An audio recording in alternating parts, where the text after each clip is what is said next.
it's BT with the BT Sachsenring German GP review, or as I like to call it, the hey, where'd everybody go? GP.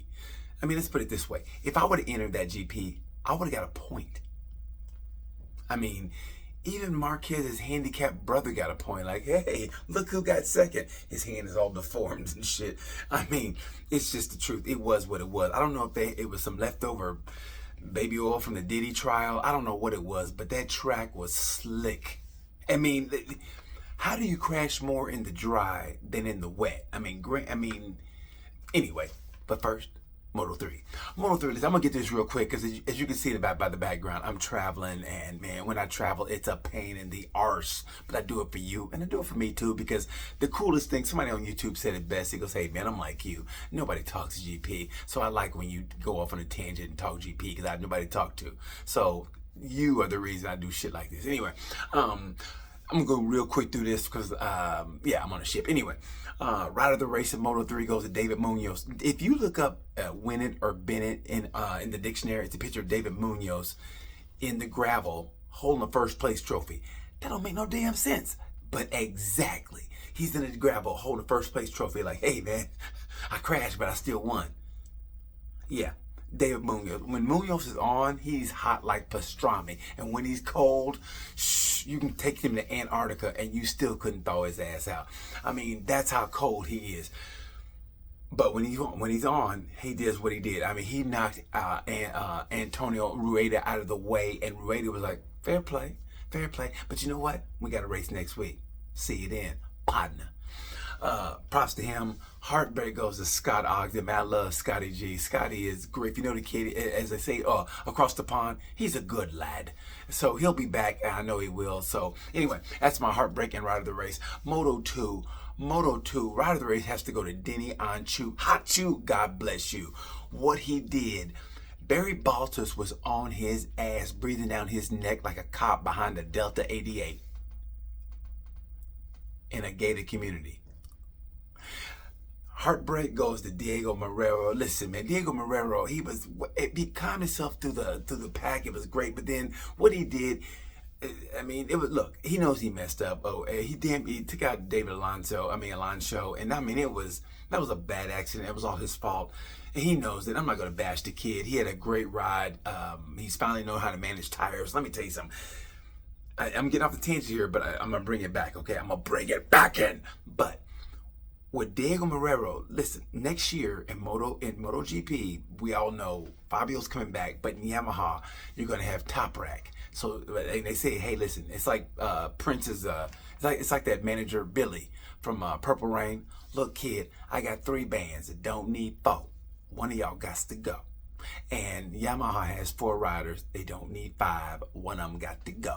And the way I see it is, we all know it's Miller, Oliveira, and I'm going to say this, and I hate saying it. I hate saying this by any rider, but maybe Rins has to go also. Because, look, I know he came back too quick from the crash, but he just doesn't seem to be getting it, and I hate to say it, but listen, come up Moto2. Whoever wins the championship Moto2 needs to go to MotoGP. I think Manuel Gonzalez might win it, but Diego Marrero's coming up, and Diego Marrero is getting it, and when he gets it, he's got it.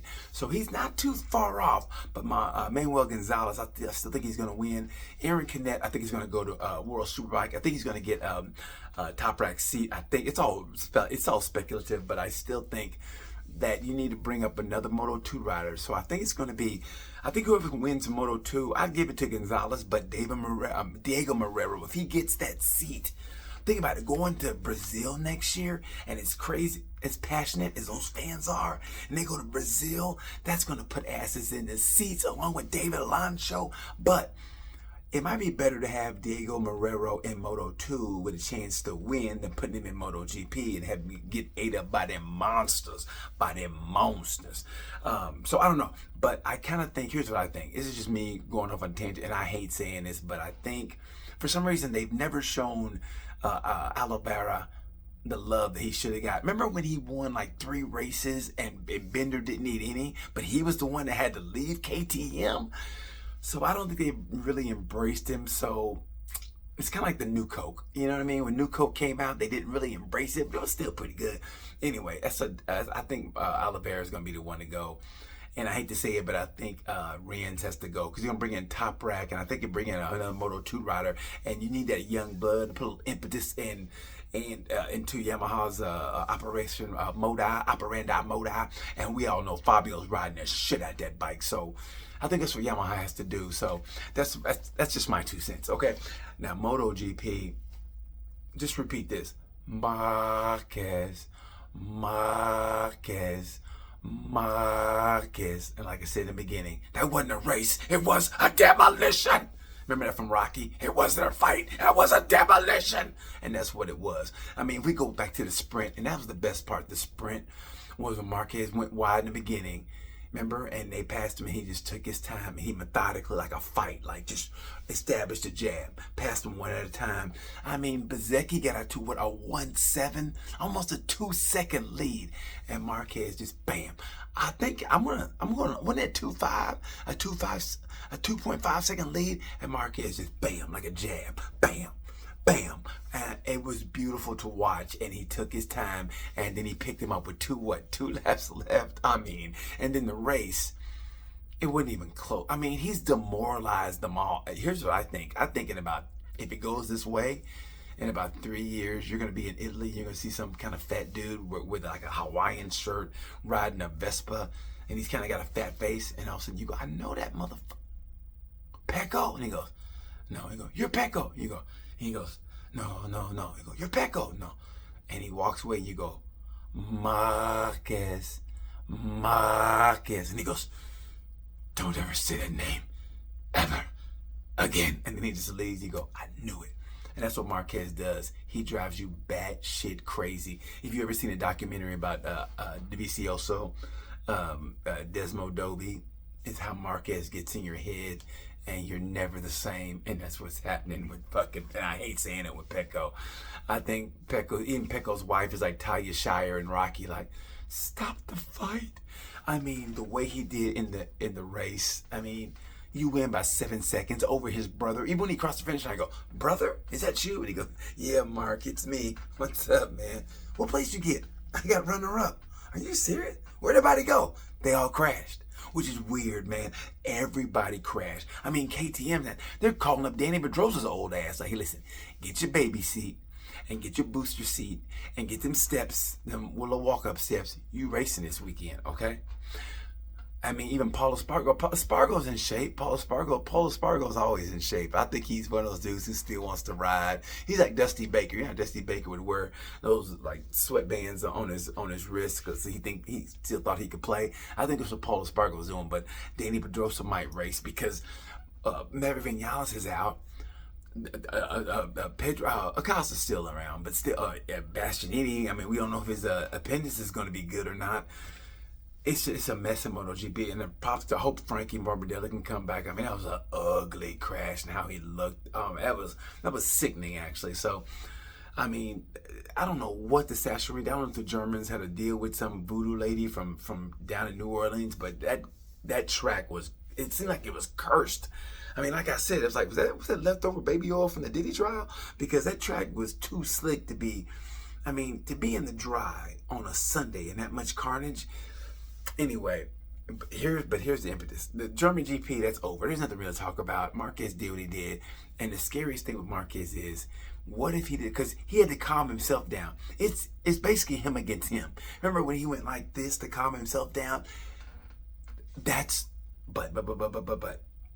the coming of Jorge Martin. That didn't sound right. But you know what I mean. Next week is Bruno, okay? Think about it. Jorge Martin's supposed to come back. And he's coming back with Aprilia. Now, he's going to be like that couple that's, they were separated, but they're getting back together, which means she was seeing other people, but now she's trying to make it work with her husband. So, you know, she was on the treadmill, getting in shape, probably got some new titties, new boobs, I don't know, a BBL, or maybe she did the old-fashioned way, start working out, and that's what the Jorge Martin did, right? He was like, hey, the bike's a lot better than it was when I first tried it out in Malaysia. Like, yeah, you were hurt for like 4 months. So think about it. Jorge Martin's coming back on Aprilia. Now, I don't think he hates it so much like he's in the beginning. I think he saw the improvement in the bike, and he might be like, you know what? We're gonna make this shit work. And this and Bruno, think about it. He's the reason that you don't fight a man with no teeth, because he ain't got nothing to lose. He's going to go into Bruno. Think about it. He's out of the championship. So you know what that means? That means he's going to race with reckless abandon. Burn the tires up? Why not? I ain't going to win this motherfucker. I mean, he's in a perfect position just to race for the hell of it. He's still going to get paid. He can test the bike out. I mean, who gives this shit? And think about it. If he does that, say he wins one sprint, maybe two. That's going to eat at Marquez a little bit, because think about it, Marquez has to calm himself down.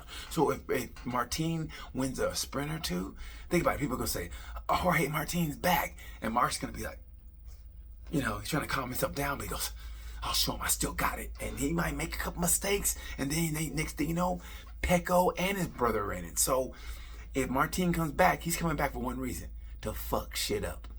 And that's what he's going to do. If he comes back with the right mindset, he's going to fuck shit up. I mean, he's still fast. He really is. He's like Satchel Paige fast. You're going to say, was it Papa Bell? No, Papa Bell was, he stole so many bases, like he can cut the light out and he'd be in bed before it turned dark. That's how quick that Martin is on a sprint race. On a sprint race, if Martin comes back with the right attitude and the bike, we saw what the bike is with Bez. Bez is racing. Bez is the third best racer in the last 3 weeks. So you never know. They're getting Marquez's head a little bit, and it's hard for Mark to to calm himself down. He's like Joe Pesci in Goodfellas. Hey, leave him here, Henry. Leave him here. I understand that. Get your shine box. I'll show you my shine box. And that's what it is. Marquez has to calm himself down. But Jorge Martin comes in, maybe, you know, gets a sprint win here, maybe a big win here or there, and Marquez is just trying to maintain. The ego might get the best of him. We don't know, man. But right now, that's what I got. I mean, that's all I got. Marquez, we all see it. He's in a class above himself. I give the overall GP, I give it a B. I give it a B plus. I mean, I loved it, just because that's who I am, but still, it's like I wanted more racing, and it was more carnage than racing. They tried to show other races, I mean, within the race, and it just wasn't to be. I mean, Pedro Acosta, damn. I mean, damn. And then Frankie, damn. Bez, damn. And DG, here's the thing with DG, man. I hate to say it, but it's like you got all the tools. You got a factory bike, everything that Marquez and Pecco get, you get. And you're not really producing like you should. It's like, like I said, got 4 bikes, don't need 5.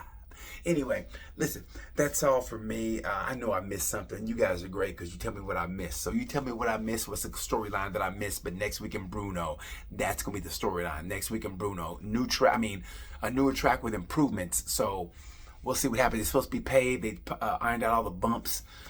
So it's going to be, I can't wait for Bruno. It's basically a new track. So it's going to be good. So anyway, Bruno is what we're looking forward to. The Sachsenring, that's a wash. I mean, it was just Marquez. Anyway, tell me what you guys think. What did I miss? What do you guys want to talk about? What do you think I missed? Anyway, that's pretty much it for now. Again, it's going to be another thing when I'm traveling. I hate to say it, but I'm traveling. I got to do what I got to do to make my money. Anyway, until then, you know the word. Bye.